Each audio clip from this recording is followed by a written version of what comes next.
beautiful people, I'm Thobekile and welcome to my channel where I create faith-based content. If this is something that interests you, be sure to subscribe. I would appreciate it.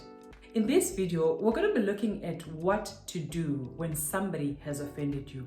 So we're going to be going through some practical steps that you can take, look at some common mistakes, and even, how to navigate them. The first step is to deal with your emotions. Now, this can take the form of you, taking time to pause and really acknowledge what is going on the inside.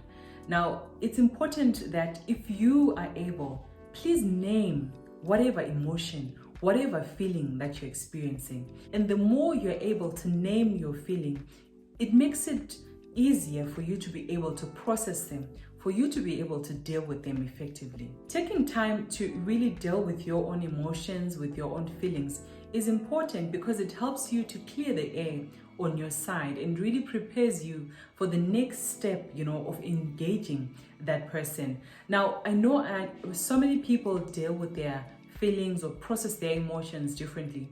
For some, journaling does it for them. For some, just talking to a friend or even a counselor, a therapist, or a coach is really important. But I understand that for us as Christians, it is important that we engage prayer, because in prayer, that's when we actually get to exchange those negative emotions for, the fruit of the Spirit, for love, for joy, for peace, and for patience.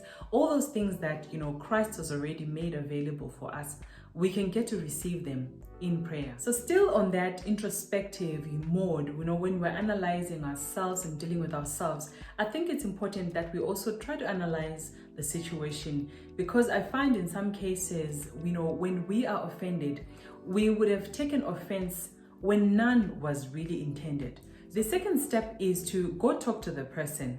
The aim here is to go and tell the person how they've impacted you, how they've made you feel, And the scripture really recommends that in Mathew 18:15, that, if your brother offends you, go tell him.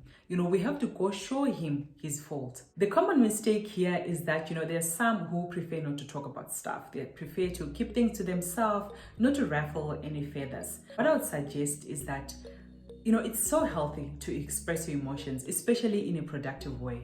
It's really good for you because it helps you to release that negative energy. It will keep you from being bitter. It will keep you from being resentful, and even, keep you from getting sick, because we know that a lot of, sickness has their roots also in, negative emotions. I cannot stress enough, but also expressing your emotions is really a part of you really being assertive, especially in interpersonal relationships. I understand that for many of us who grew up in maybe traditional African communities where, it was not really very safe to express your emotions, especially of dissatisfaction, to people in authority or people older than you, and I think that could have contributed a lot to how people, are not able to assert themselves in interpersonal relationships. But I think it won't be as daunting if we reframe that and think of it more as, I am really taking ownership of this relationship. I am taking ownership of my own well-being. And I think it's honestly a sign of emotional maturity to be able to really be responsible enough for your own well-being, for your own emotions, and how people are treating you. Now, going back to the scriptures, it says that if your brother offends you, you need to tell him his fault between you and him alone. Another common mistake that I've observed is that for those who have no problem talking about, the issues when they have been offended, is that they're normally talking to the wrong person. Now, don't get me wrong. Remember earlier we said you can talk to a friend, to process your feeling. I think there is a difference, to go to a friend or to go to a therapist and say, I have been offended and I'm feeling hurt. Would you help me to process my feelings? Would you help me feel better? Now, what I wanted to clarify is that if venting is your go-to strategy when you have been offended, in the long run, I don't think it will help you that much, because chances are the offender will keep doing the same thing if you don't really go to them and express exactly how they are offending you and possibly how they can actually change and make things better. The third thing is to find the right time and setting to engage. I think it's also wise to really find an appropriate time, an appropriate place, preferably in private, when we can engage in these sensitive conversations, try to avoid, times when someone is tired or when they are preoccupied with something or when they are in a rush, because the chances are you may not get, the response, or they may not respond in a way that, you will appreciate. The other thing is that be mindful that, you are only responsible for your own emotions and possibly how you express, how you have been offended. Beyond that, it's not a given. Beyond that, their response is not really within your control. But to be honest, I find that in most of our close relationship, people who really care about your well-being would respond well, will make the necessary adjustments if we follow through those steps and really engage them privately.